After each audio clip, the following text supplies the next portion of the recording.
Je m'appelle Oji Shara, et je suis Naujidi, une région qui est s'étend sur plusieurs États du Nigeria. Pendant 28 ans, j'ai travaillé dans ce que nous appelons le royaume des ténèbres en tant que spécialiste des lignises. Mon rôle spécifique n'était pas d'atteindre des personnes isoliées, mais des familles entières, génération après génération. Ma mission était de saboter les destins, en faisant en sorte que les grands-parents souffrent pour que leurs petits-enfants héritent des mêmes souffrances.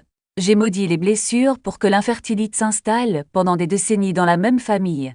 Cela a détruit l'avenir financier non pas d'un individu, mais de tous ceux qui portaient ce nom de famille. Il était extrêmement efficace dans ce qu'il faisait, mais il y avait certaines lignées que nous n'avons jamais pu toucher. Certaines familles semblaient immunicises, peu importe le nombre de malédictions que nous jetions ou le nombre de rituels que nous effectuions, rien n'avait d'effet. Aujourd'hui, je vais révéler quelque chose que je n'ai jamais partagé en public. J'exposerai les 4 principales malédictions générationnelles que nous imposons souvent aux familles chrétiennes et montrerai comment les identifier. Si vous remarquez des schémas répétitifs dans votre famille, des problèmes qui affectent vos parents, vos frères et sœurs, et même vos enfants, s'il y a des portes qui semblent définitivement fermées à tous ceux qui sont dans votre sang, cette histoire est faite pour vous. Ce à quoi vous faites face n'est pas une coïncidence, ni une malchance, ni simplement le chemin de votre famille. C'est le résultat de stratégies délibérées, planifiées par des personnes qui savaient exactement ce qu'elles faisaient. Et aujourd'hui, je vais tout exposer. La première malédiction que l'on appliquait souvent aux lignises chrétiennes était la stagnation financière. C'était l'un des plus efficaces car cela ne semblait pas surnaturel. Aux yeux de tous, cela ressemblait à une suite de mauvaises décisions, de crises économiques, de manque d'éducation ou d'opportunités. Mais ce n'était pas du tout comme cas. Il s'agissait d'une malédiction méticuleusement conçue pour garantir que, peu importe les efforts déployés par un membre de cette famille, peu importe le nombre d'opportunités qui se présentaient, il ne prospérait jamais vraiment. Je vais vous parler de la famille Okoko de Nietzsche, que mon groupe poursuit depuis 3 générations. Le patriarche, Mazi Okoko, était un commerçant prospère dans les années 1950. Il avait bâti la plus grande entreprise textile allemande de la région, employait plus de 40 personnes, postait 3 entrepôts et avait des contrats avec des importateurs à Lagos et même à Londres. Ce n'était pas seulement une richesse qu'il bâtissait, mais un héritage qui garantirait l'avenir de ses enfants et petits-enfants. Cependant, il a suscité la colère d'une femme de notre groupe nommée Mama Nankishi. Elle était également commerçante sur le même marché et regardait son succès avec une envie qui la rongeait de l'intérieur. Chaque fois que je le voyais passer dans sa nouvelle voiture, chaque fois que j'entendais parler d'un anonyme contrat qu'il avait conclu, la haine grandissait. Elle travaillait plus longtemps, se consacrait davantage, mais tandis qu'il prospérait, elle languissait. Je n'ai pas compris pourquoi. Il ne savait pas que son implication dans la sorcellerie avait limité son propre succès. La magie noire exige toujours un prix plus élevé que ce qu'elle propose un mardi soir. Elle est arrivée dans notre groupe en colère. Il a dit qu'il voulait que Mazi Okoko soit détruit. Pas seulement lui, mais tous ses descendants. Elle voulait que chaque membre de sa lignée connaisse la pauvreté qu'elle ressentait. Et elle était prête à payer n'importe quel prix pour cela. Des choses que je ne peux pas décrire. Des sacrifices qui coûtent trop cher, mais elle a tout accepté. Nous effectuons le rituel un mercredi, jour où les malédictions liées aux affaires et au commerce sont les plus puissantes. J'étais encore nouveau dans le groupe, avec seulement 5 ans de service, mais je me souviens clairement de ce rituel pour son intensité. Nous avons utilisé des objets volés dans son magasin, des bouts de tissu qui contenaient encore son odeur, un registre avec son écriture où il enregistrait ses plus grosses ventes, une photographie de lui posant fièrement devant l'un de ses entrepôts. Nous avons tout mis dans un pot en argile, ajoute des herbes et des substances que je ne nommerai pas. Ensuite, nous avons passé 3 heures à reciter des mots sur ces objets. Nous avons déclaré que votre argent serait comme de l'eau dans le sable, disparaissant des sons arrivés, que leurs enfants devraient travailler 2 fois plus dur pour obtenir moitié moins, que leurs petits-enfants seraient en tour d'opportunité, mais ne pourraient jamais en profiter. Nous affirmons que toute entreprise liée à cette lignée échouerait, que tout investissement perdrait de la valeur, que tout partenariat se terminerait par une trahison. Nous avons invoqué des esprits de destruction financière et leur avons confié la mission de hanter cette famille pendant 7 générations en moins de 3 ans. L'empire de Mazi Okoko s'effondre. C'était comme regarder un bâtiment s'effondrer, brique par brique. Premièrement, ses principaux fournisseurs ont rompu leur contrat sans aucune explication, juste une lettre indiquant qu'ils ne feraient plus affaire avec lui. Puis l'économie du pays a changé et les produits qu'il avait stock ont perdu du jour au lendemain la moitié de leur valeur. Puis un incendie a détruit leur plus grand entrepôt. L'incendie s'est déclaré en pleine nuit et a tout consumé. À cette époque, il n'y avait pas d'assurance. Finalement, un responsable de confiance a détourné ce qui restait de sa capitale et s'est enfui au Ghana en 1962. Lorsque ses enfants furent adultes, il ne restait plus rien. En 1967, pendant la guerre, la famille est dispersée. Le fils N. Obioa tente de reconstruire ce qui avait été perdu. Il se réveillait à 4 heures du matin tous les jours, il priait avant de quitter la maison, il était étonné jusqu'à l'ex. Il refusait de tricher ou de tricher. Il était intelligent, stratégique, il avait tout à régler. Mais la malédiction ne se souciait pas de son caractère. Elle suivait ses propres lois spirituelles, et non les lois naturelles. Chaque fois qu'Obio était sur le point de faire un saut, quelque chose se produisait. Il a un jour forme un partenariat avec un homme qui semblait digne de confiance et craignant Dieu. Ils ont bâti une entreprise ensemble pendant 3 ans, jusqu'à ce qu'un matin, l'associé disparaisse avec tout l'argent et les actions, sans laisser de traces. Il recommence, a obtenu un contrat pour fournir une grande entreprise. L'accord la placerait dans une situation financière stable pour toujours. Mais une semaine avant la première livraison, l'entreprise a changé de direction et annule tous les contrats existants. Il a riessé, économisant pendant 5 ans pour acheter une propriété commerciale. Un mois après l'achat, le gouvernement annonce la construction d'une nouvelle route qui passerait exactement là où se trouvait sa propriété. La propriété a été démolie. Il a reçu une indemnisation qui ne représentait même pas la moitié de ce qu'il avait payé. Obura est de ceux d'à 59 ans. Et puis il est confus. Sur son lit de mort, il a dit à ses enfants, « Je ne comprends pas. J'ai tout fait correctement. J'ai travaillé dur. J'ai y tente. Prié. Mais c'est comme si une force invisible me combattait. » Ses enfants pensaient qu'il était superstitieux. Ils n'avaient aucune idée à quel point il était précis. Le petit-fils, Namdi, arrive dans les années 2000.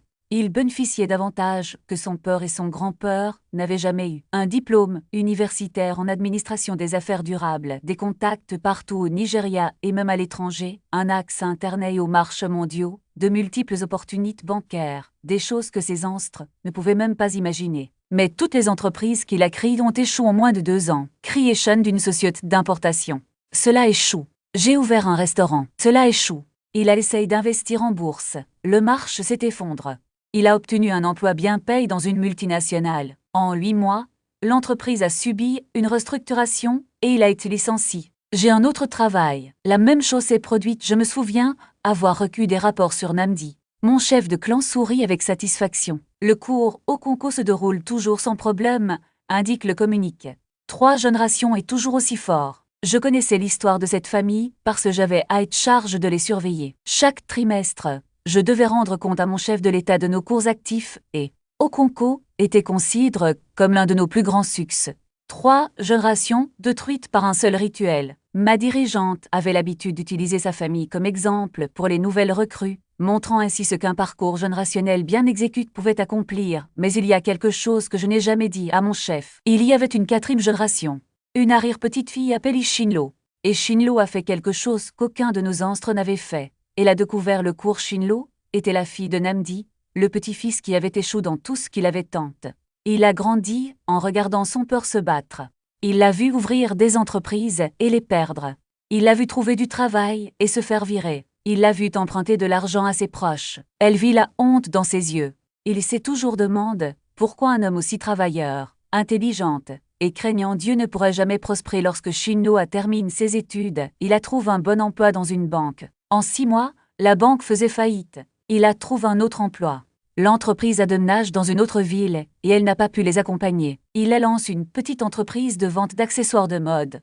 Votre stock a été volé lors d'un vol. La même force qui avait tourmenté son père et son grand-père était désormais à l'œuvre dans sa vie. Mais elle a refusé de l'accepter comme étant normal. Il jeûnait et priait pour obtenir une direction. Lorsque Dieu a commencé à lui montrer des choses, cela commence avec des rêves. Dans l'un d'eux, il a vu une femme âgée dire des mots sur des objets qui semblaient appartenir à un magasin. Dans une autre, elle a vu des chaînes physiques, s'étendant de cette femme à des générations de personnes dont elle savait d'une manière ou d'une autre quels étaient ses ancêtres. Dans un autre rêve, elle se voyait avec des chaînes au poignet. Et une voix dit « Ces chaînes ne sont pas à vous, vous ne les avez pas forges, vous n'avez pas besoin de les porter. » Il apporte ses rêves à son pasteur, un homme qui comprenait le combat spirituel. Il ne les a pas reçus comme étant dénués de sens. « Dieu vous montre quelque chose, dit-il. Demandez une divulgation complète. » Ainsi, Shinlo a jeûné pendant 21 jours. Pas un jeûne partiel, mais un jeûne complet, juste de l'eau. Pendant 21 jours, il a cherché Dieu pour comprendre. Et le 18e jour, il lui montra, tout elle a vu la réunion du clan. J'ai vu le rituel. Il a vu les objets du magasin de son arrière-grand-père. Il a vu les paroles prononcées. Il a vu les esprits qui étaient assignes. Il voyait toute la structure du parcours, comme s'il regardait un bâtiment en construction. Et puis il a entendu. Maintenant, je vais vous montrer comment l'abattre. Sans hésitation, il se rendit chez son père avec une nouvelle compréhension.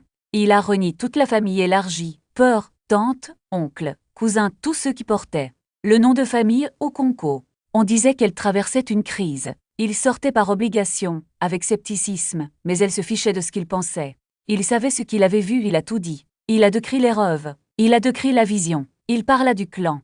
Une femme dont aucun d'entre eux n'avait jamais entendu parler, mais qui avait détruit leur famille pendant 3 générations. Certains ont ri, d'autres ont pleuré, d'autres étaient en colère. Ce que dit Shinlo est fou, murmure-t-il. Mais elle insiste. Je sais que cela semble impossible. Je sais que cela ressemble à de la superstition. Mais je vous demande de prier avec moi. Qu'avons-nous à perdre? Notre famille a tout perdu depuis 3 générations. Qu'est-ce qu'une nuit de prière? Alors, ils ont prié. Shinlo les a conduits dans une prière de renonciation. Ils renoncent à tout ce qui était impur à leur sang. Ils ont rompu les accords avec chaque mission spirituelle qu'ils firent à leur famille.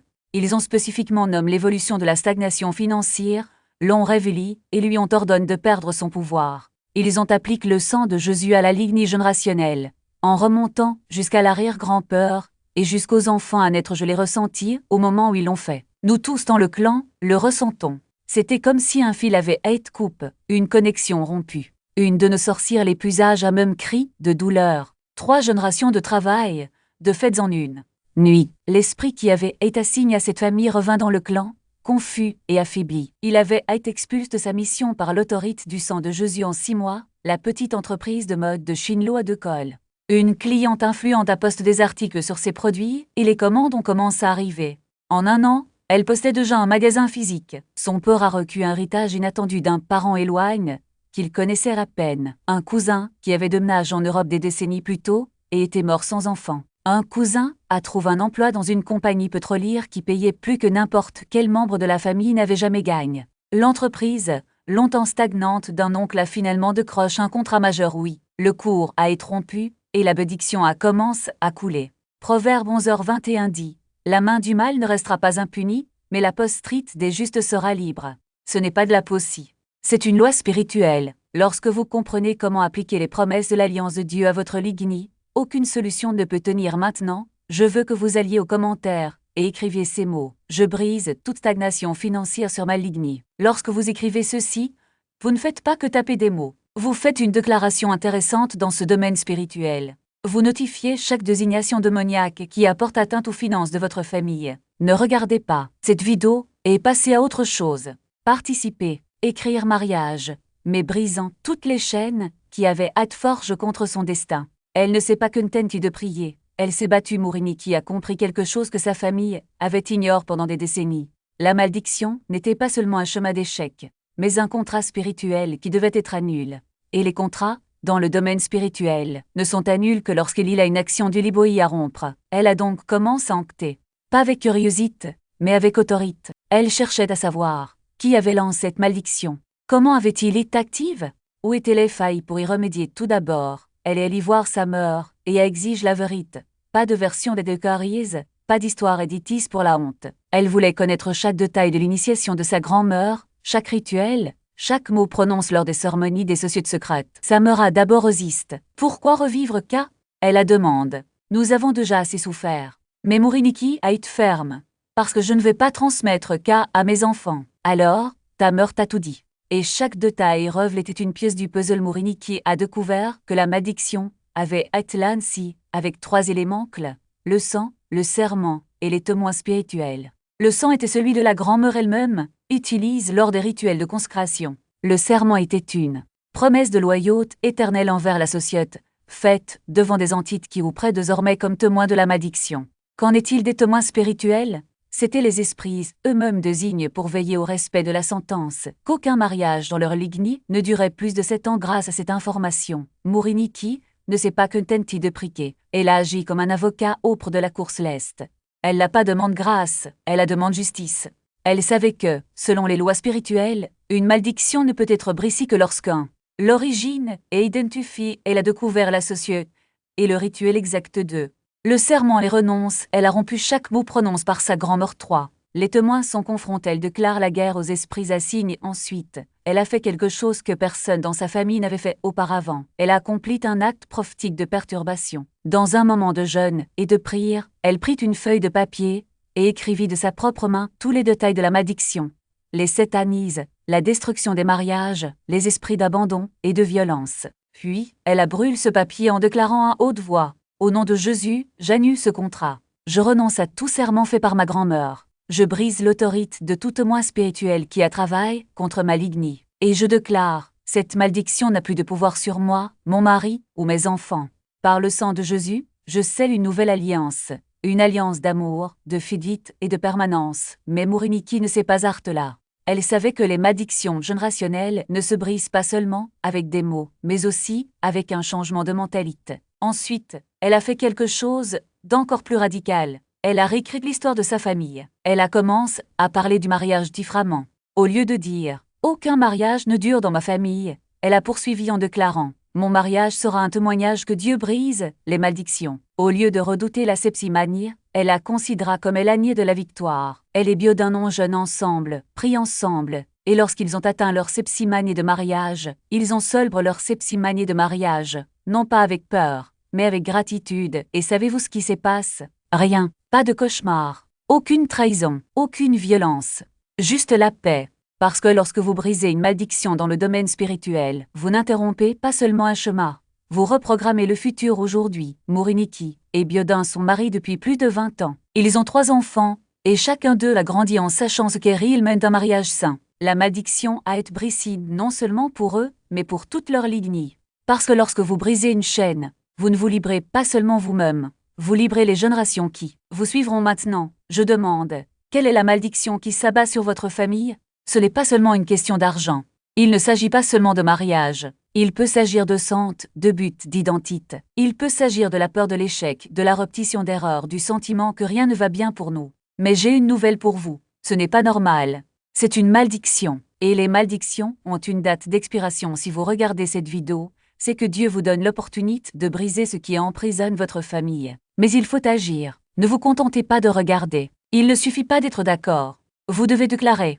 Vous devez démissionner. Vous devez rompre alors. Allez maintenant aux commentaires et écrivez « Je brise toute malédiction de destruction conjugale sur ma lignée. Au nom de Jésus, j'annule toute alliance, chaque serment et toute autorité spirituelle qui a oppré contre les mariages dans ma famille. Je déclare, mon alliance est avec Dieu et mon mariage sera un témoignage de fidélité et d'amour éternel. » Lorsque vous écrivez ceci, vous ne faites pas que taper des mots. Vous signez un nouveau contrat. Vous faites savoir à l'enfer que la sentence a été annulée. Et vous librez votre lignée pour vivre une nouvelle histoire. Ne laissez pas qu'à pour plus tard. Faites-le maintenant, parce que le diable n'attend pas. Et si vous ne brisez pas cette malédiction aujourd'hui, demain il sera peut-être trop tard long. Et c'est ce qui fut fait. Ézéchiel ne se souciait pas de ces mots à l'époque. Après tout, il avait fait ce qui était bien. Justice avait été rendue, et la sorcière était derrière les barreaux. Mais au fil des années, une ombre commença à s'installer sur sa famille. Son fils aîné, Obina, est décédé à 32 ans dans un accident de voiture.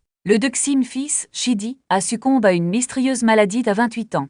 Le troisième, Namdi, a été retrouvé mort à son domicile à 35 ans, sans aucun signe de violence, sans explication médicale. Isaac a enterré 3 enfants en moins d'une décennie. Et la malédiction ne s'est pas arrêtée là. Ses petits-enfants, on commence à suivre le même chemin. Le fils d'Obina, Emeka, est décédé à l'âge de 25 ans d'une grave crise cardiaque.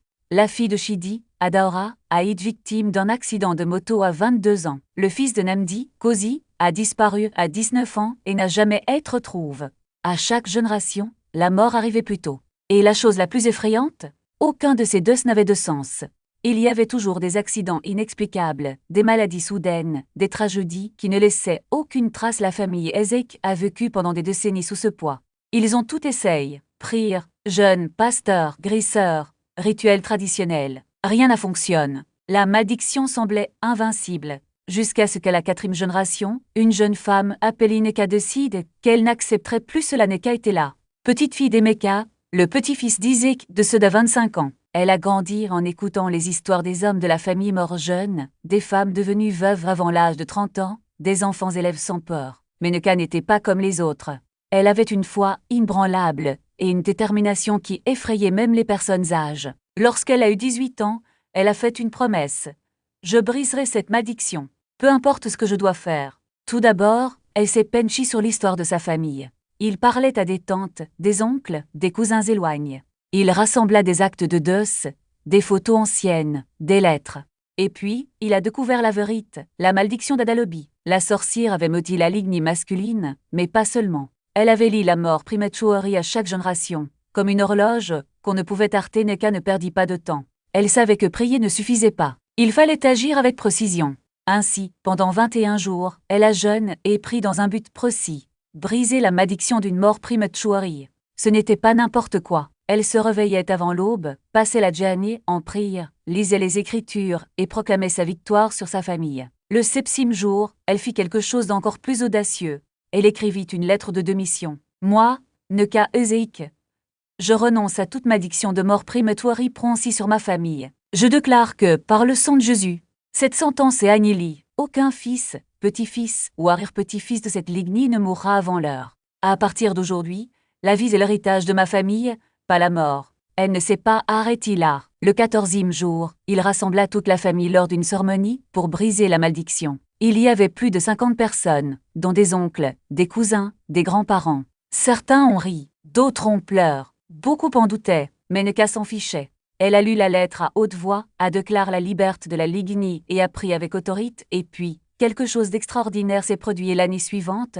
Le frère cadet de Neka, Chijeok, a eu 25 ans. C'était l'âge auquel son père et Neka étaient décédés. Mais Chijeok n'est pas mort. Il a obtenu son diplôme universitaire, a trouvé un bon travail et à 28 ans, s'est marié. À 30 ans, il a eu son premier enfant.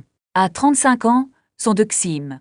Aujourd'hui, à 40 ans, c'est un homme en bonne santé, père de 3 enfants, et aucun signe de malédiction. La famille Ezik ne s'est pas arrêtée là. D'autres membres ont commencé à suivre l'exemple de Neka. Cousin, oncle, neveu. Tout le monde passe par le même processus pour briser la malédiction. Et le résultat?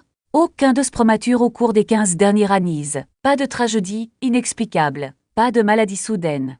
La malédiction a été brisée. Mais voici la vérité que vous devez comprendre. De telles malédictions ne disparaissent pas d'elles-mêmes. Ils ne se dissipent pas avec le temps. Ils sont comme des chaînes rouillées qui ne se brisent que lorsque quelqu'un a le courage de tirer fort. Et souvent, ce courage vient d'une seule personne. Quelqu'un qui décide de ne plus vivre sous le poids du passé. Si vous lisez ceci, et que vous reconnaissez des chemins de prémature dans votre famille, parents de ce jeune, frères et sœurs qui n'ont pas atteint 40 ans, enfants partis prématurément, sachez une chose, ce n'est pas normal. Ce n'est pas une coïncidence.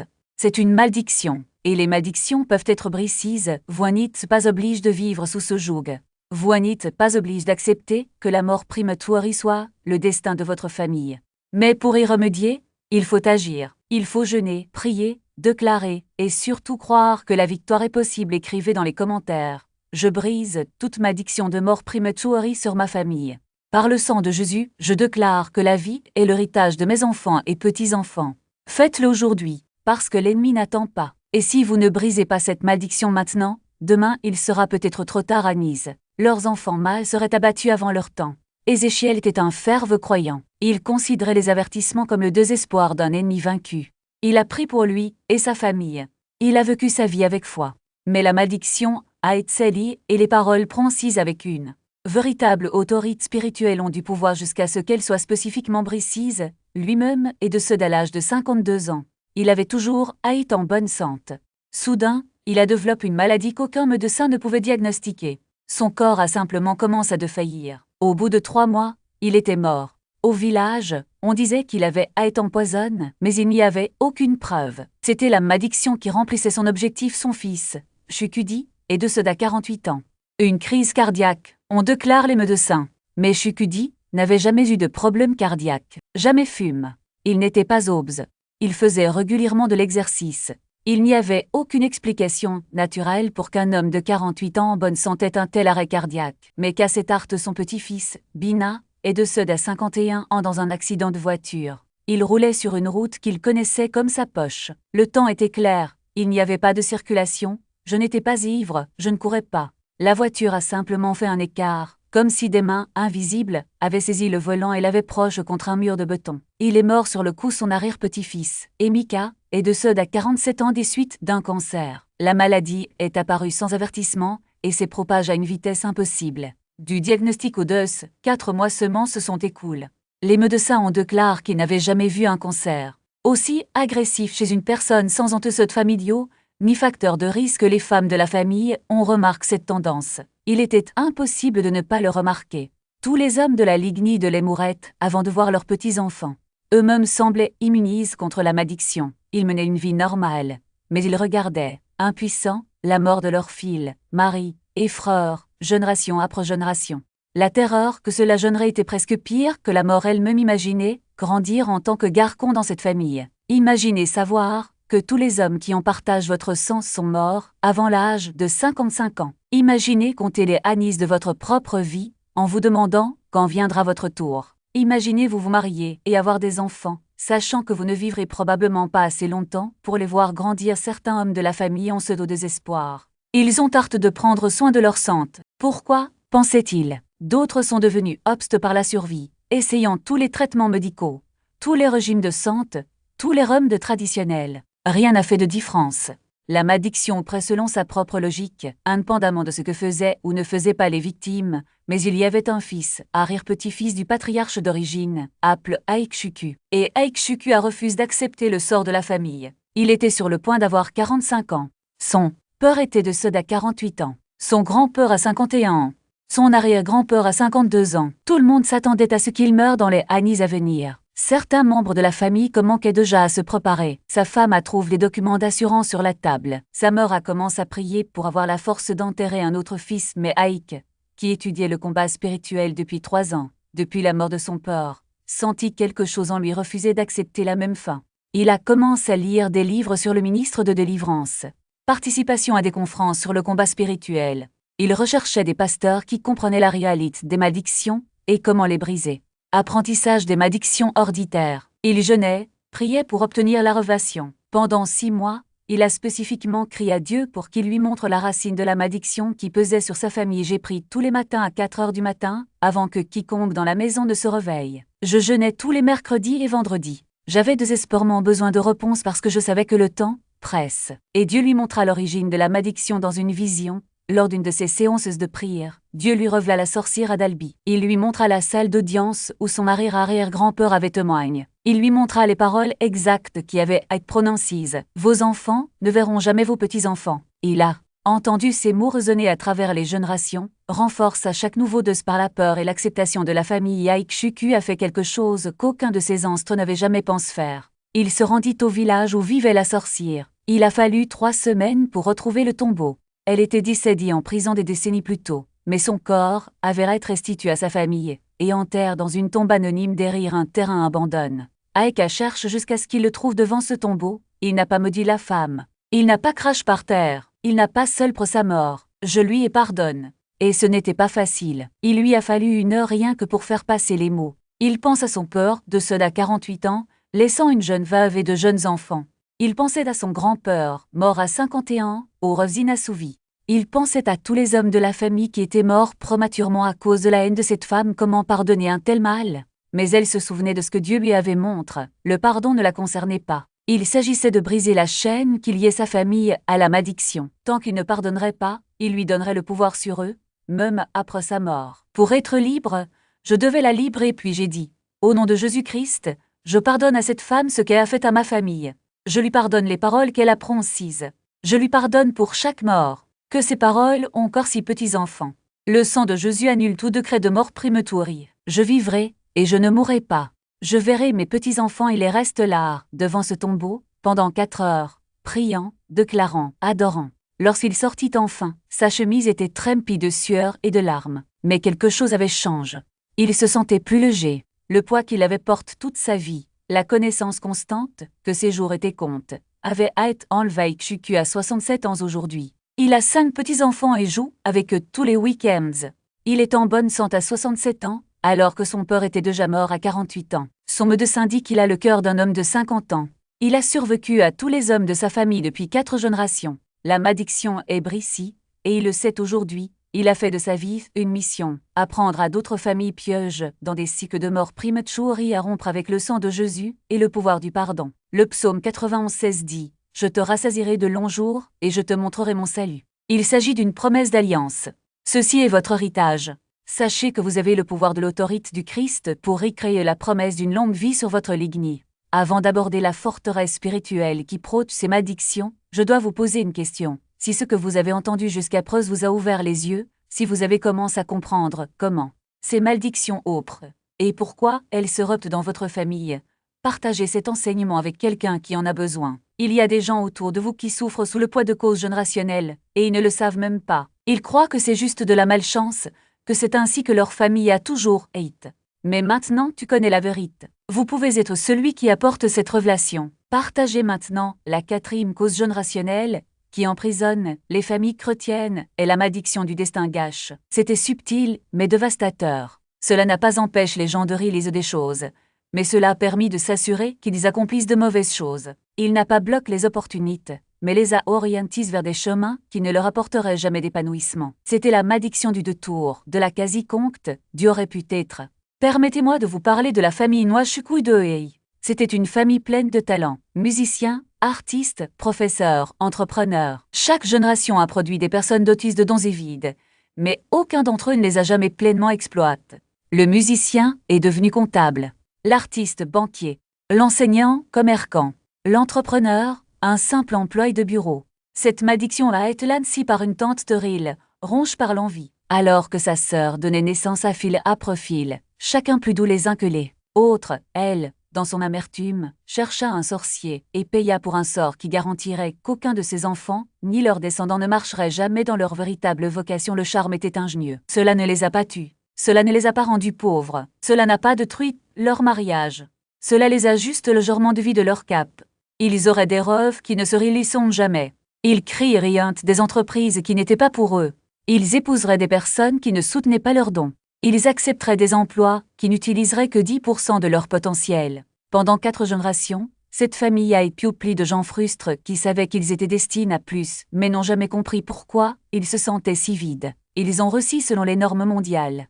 Il y avait des maisons, des voitures, des enfants. Mais il y avait toujours un vide, le sentiment d'avoir perdu quelque chose, un malaise tenace de vivre la vie de quelqu'un d'autre. Il y avait un jeune homme dans cette famille appelé Chukwumka. C'était un brillant musicien. Depuis qu'il était enfant, tout le monde savait qu'il était destiné à utiliser sa musique pour Dieu. Sa voix a ému les gens jusqu'aux larmes. Ses compositions étaient tointes. Lorsqu'il chantait, il était possible de ressentir la présence du Saint-Esprit. Mais la malédiction a commencé à agir trop tôt. À 17 ans, il reçoit une bourse pour étudier la médecine. C'était une bonne opportunité, un choix sûr, une carrière respectable. Et tous les membres de sa famille ont fait pression sur lui pour qu'il l'accepte.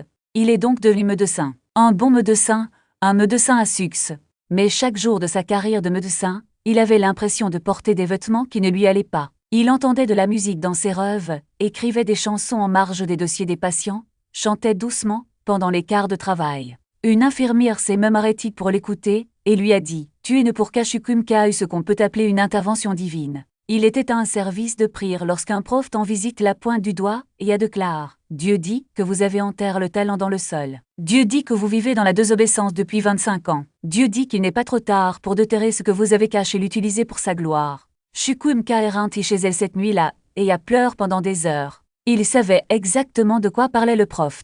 Il avait enterré sa musique. Il avait enterré sa vocation. Il avait enterré son destin. L'année suivante, Chukwumka a fait des recherches sur son histoire familiale. Il découvre sa tante stérile, le charme, et René frère et cousin pour renoncer ensemble à la malédiction du destin gâché sur leur lignée. Ils ont pris les uns pour les autres afin de découvrir leur véritable appel, s'engageant à se soutenir mutuellement et à marcher selon leurs dons. Aujourd'hui, Chukwumka pratique toujours la médecine à temps partiel, mais consacre la majeure partie de son temps à diriger le culte et à écrire des chansons qui sont chanties dans les églises de toute l'Afrique de l'Ouest. Enfin, il vit son véritable destin, et plusieurs de leurs proches ont également opéré des changements significatifs, abandonnant des carrières insatisfaisantes pour poursuivre ce à quoi Dieu les a véritablement appelés. Jérémie 29:11 dit « Car je connais les projets que j'ai pour vous, dit l'Éternel, des projets de prospérité, et non de mal, pour vous donner de l'espoir et un avenir. » L'ennemi ne peut voler votre destin que si vous le lui permettez. Et lorsque vous brisez la malédiction du destin gâche, vous vous librez non seulement vous-même, mais aussi vos enfants et petits-enfants, pour qu'ils puissent marcher vers leur véritable objectif. Si vous ressentez cette persistance d'insatisfaction, si vous avez accompli des choses, et que vous vous sentez toujours vide, si vous savez, au fond, que vous avez à être fait pour autre chose que ce que vous vivez, écrivez dans les commentaires. Je brise toutes les malédictions de destin gâchis sur ma lignée. Il n'est pas trop tard. Dieu est le Dieu de la restauration. Il peut même racheter les ranis, que la sauterelle a divorise maintenant. Laissez-moi rassembler tout cela pour vous.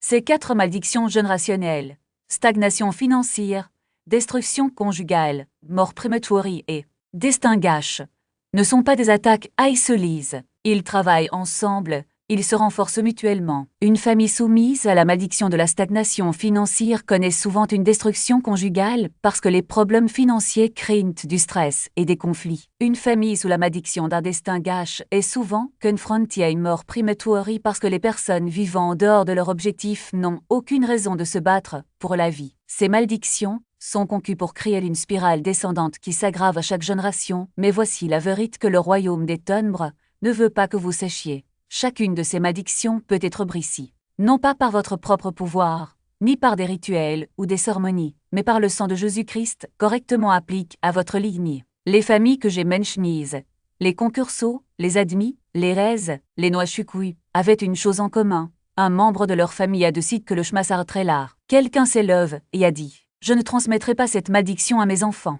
Quelqu'un a pris l'autorité spirituelle sur sa lignée et a brisé le cycle. Vous pouvez être cette personne dans votre famille. Ce pourrait être la génération qui changera tout. Ce pourrait être celui que vos arrière-petits-enfants remercieront d'avoir brisé les chaînes qui emprisonnent votre famille depuis des générations. Maintenant, je veux prier avec vous. Je veux vous guider dans une prière de renoncement à votre lignée. Et j'ai besoin que vous priez cette prière à voix haute, car lorsque vous la dites avec votre bouche, quelque chose bouge dans le monde spirituel. Votre voix a autorité sur votre lignée. Utilisez-le où que vous soyez, dites-le avec moi maintenant, fermez les yeux un instant, et imaginez l'avenir que vous venez de déclarer. Voyez vos enfants et petits-enfants vivre dans l'abondance, dans des mariages pleins d'amour et de fidélité, accomplissant leurs objectifs avec joie et longévité.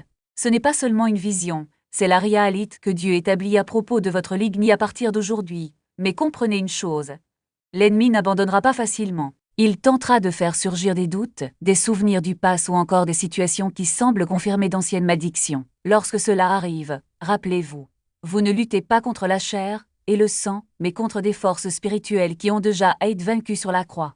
L'autorité que vous avez reçue en Christ est plus grande que n'importe quelle stratégie du diable. Je veux donc que vous fassiez quelque chose de puissant. Créez un mémorial. Prenez un objet, cela peut être une pierre, un carnet, une photo de famille, et écrivez dessus. Ici commence la bénédiction de ma lignée. Placez ce mémorial dans un endroit visible où vous et votre famille pourrez le voir tous les jours. Chaque fois que vos yeux le passent, déclarez « Le passé termine, l'avenir est béni. Ma famille marche dans la victoire de Jésus et ne vous arrêtez pas là. » Commencez à documenter les victoires. Chaque fois que quelque chose de bien se produit, un enfant a une opportunité, un mariage est rétabli, une des pays, un objectif est relevé, écrivez-le. Écrivez. C'est la bénédiction de Dieu sur ma lignée, car l'ennemi tentera d'effacer ses souvenirs, mais vous aurez la preuve concrète que Dieu est à l'œuvre maintenant. Je veux que vous fassiez une alliance avec Dieu et avec vous-même. Levez-vous, placez votre main sur votre cœur et dites à haute voix, « Je m'engage à vivre comme la génération qui brise les malédictions. Je ne permettrai pas à la peur, à l'incrédulité ou au vieux chemin de gouverner ma vie. Je choisis la bénédiction. Je choisis la liberté. Je choisis un but, et pas seulement pour moi, mais pour tous ceux qui viendront après moi. N'oubliez pas, vous n'êtes pas seul dans cette bataille. Le Saint-Esprit est avec vous, guidant, fortifiant et confirmant chaque parole que vous déclarez. Lorsque vous priez, il intercède. Quand vous parlez, il le fait résonner. Quand vous croyez, il agit. Et chaque jour où vous percevrez, les racines de la bénédiction s'enfoncent plus profondément dans votre famille. Si aujourd'hui vous avez senti le poids des générations passées se soulever, si vous avez senti renaître l'espoir, si vous avez remarqué que quelque chose a changé en vous, alors sachez, le miracle a déjà commencé. N'abandonnez pas, n'y retourne pas, ne laissez pas les voix du passé parler plus fort que la voix de Dieu, et quand la tentation surviendra, car elle arrivera, rappelez-vous ce que vous venez de faire. Vous n'avez pas simplement fait une prière. Vous avez mené une bataille spirituelle et vous avez gagné. Vous n'avez pas seulement prononcé des mots. Vous avez libre l'autorité sur votre lignée. Vous n'avez pas seulement rêve d'un avenir d'ifre. Vous l'avez déclaré comme réalité maintenant, allez vivre comme la génération que Dieu a choisie pour changer l'histoire. Allez, soyez la preuve vivante que les malédictions peuvent être brisées. Allez montrer au monde qu'en Christ, le meilleur est toujours à venir, pas seulement pour vous, mais pour tous ceux qui portent son sang, et lorsque vos petits-enfants demandent « Comment notre famille est-elle devenue si bénie ?» vous pouvez leur dire « Parce qu'un jour, quelqu'un a décidé que le cycle s'arrêterait, quelqu'un a pris, quelqu'un a cru, quelqu'un s'est battu, et ce quelqu'un, c'était vous. »